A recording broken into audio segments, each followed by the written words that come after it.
વડોદરાના ગાંધીજી પરના સંગ્રહથી જાણીતા તેમજ હાઉસ મ્યુઝિયમ કોન્સેપ્ટથી પ્રચલિત કરનાર અતુલ શાહે 1947ને લગતું કલેક્શનનું એક્ઝિબિશન કરવામાં આવ્યું। અતુલ શાહ વડોદરા શહેરમાં આવેલ કોઠી 4 રસ્તાના રહેવાસી છે।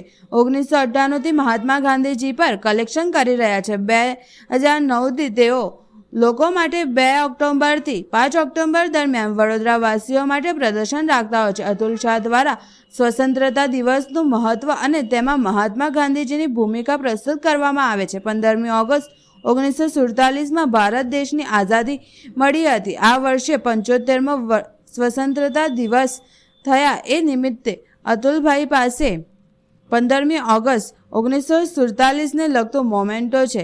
આ મોમેન્ટોમાં આઝાદીના લડવૈયાઓને બતાવવામાં આવે છે। એ મોમેન્ટોની બીજી તરફ ગાંધીજી સહિત ઝાંસીની રાણી, મંગલ દેશપાંડે, રવિન્દ્રનાથ ટાગોર, બંકિમચંદ્ર ચટ્ટોપાધ્યાય, સરદાર વલ્લભભાઈ પટેલ, લોકમાન્ય તિલકના નકશીકામ કરેલું બ્રાન્સનો સિક્કો છે।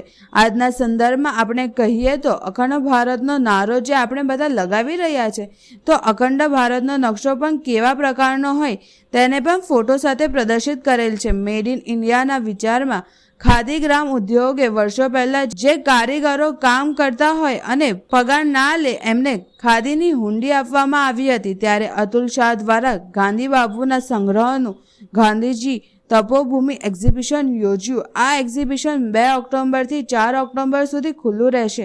વધુમાં અતુલ શાહે જણાવ્યું, છેલ્લા 15 વર્ષથી અમે ગાંધીજી ઉપર એક્ઝિબિશન કરતા આવ્યા છે।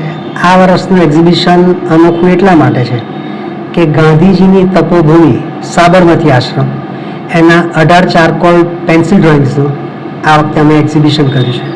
અને આ એક્ઝિબિશન ગાંધીજી ઉપર હોવા છતાં પણ ગાંધીજી કોઈ જગ્યાએ જોવા નહીં મળે।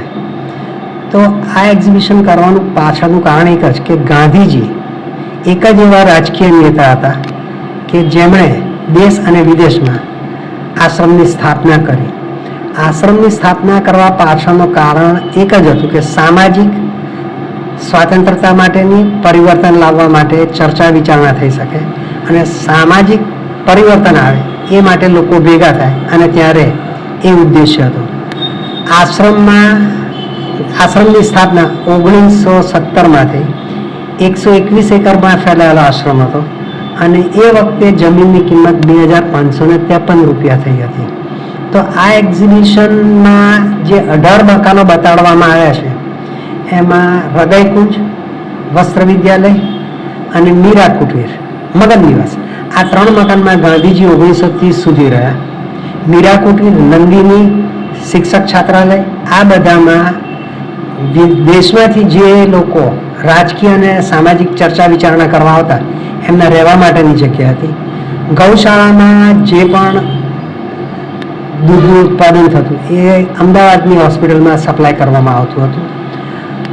આશ્રમમાં રાષ્ટ્રીય શાળા, બાલ મંદિર અને કન્યા છાત્રાલય એક જ એવી હતી કે આ આશ્રમમાં જોવા મળતી હતી। આ એક્ઝિબિશન કરવાનો ઉદ્દેશ્ય એક જ કે સાબરમતી આશ્રમ હવે નવેસરથી રંગરોગાન થઈને નવા રૂપે જોવા મળશે।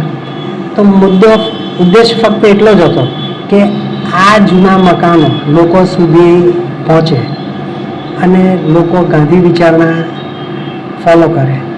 આ કારણસર અમે આ એક્ઝિબિશનનું ડિસ્પ્લે કર્યું છે। આ એક્ઝિબિશન 2 થી 4 ઓક્ટોબર પેન પોઈન્ટ કોઠી 4 રસ્તા મેઇન રોડ ઉપર સવારે 10 થી સાંજના 7:30 સુધી વડોદરાની જનતા જોઈ શકશે। તેની વધારે હોશિયાર છે અને આ દરોડને આગળ જતાં સંભાળશે એવી આશા છે। કેટલા વર્ષોથી સંગ્રહ કરો છો? ગાંધીજી ઉપર સંગ્રહ જો કહું તો છેલ્લા 20-25 વર્ષથી છે, પણ ગાંધીજી ઉપર એક્ઝિબિશન આ મારું 16મું એક્ઝિબિશન છે। અતુલ શાહ, પેન પોઈન્ટ, કોઠી 4 રસ્તા, વડોદરા।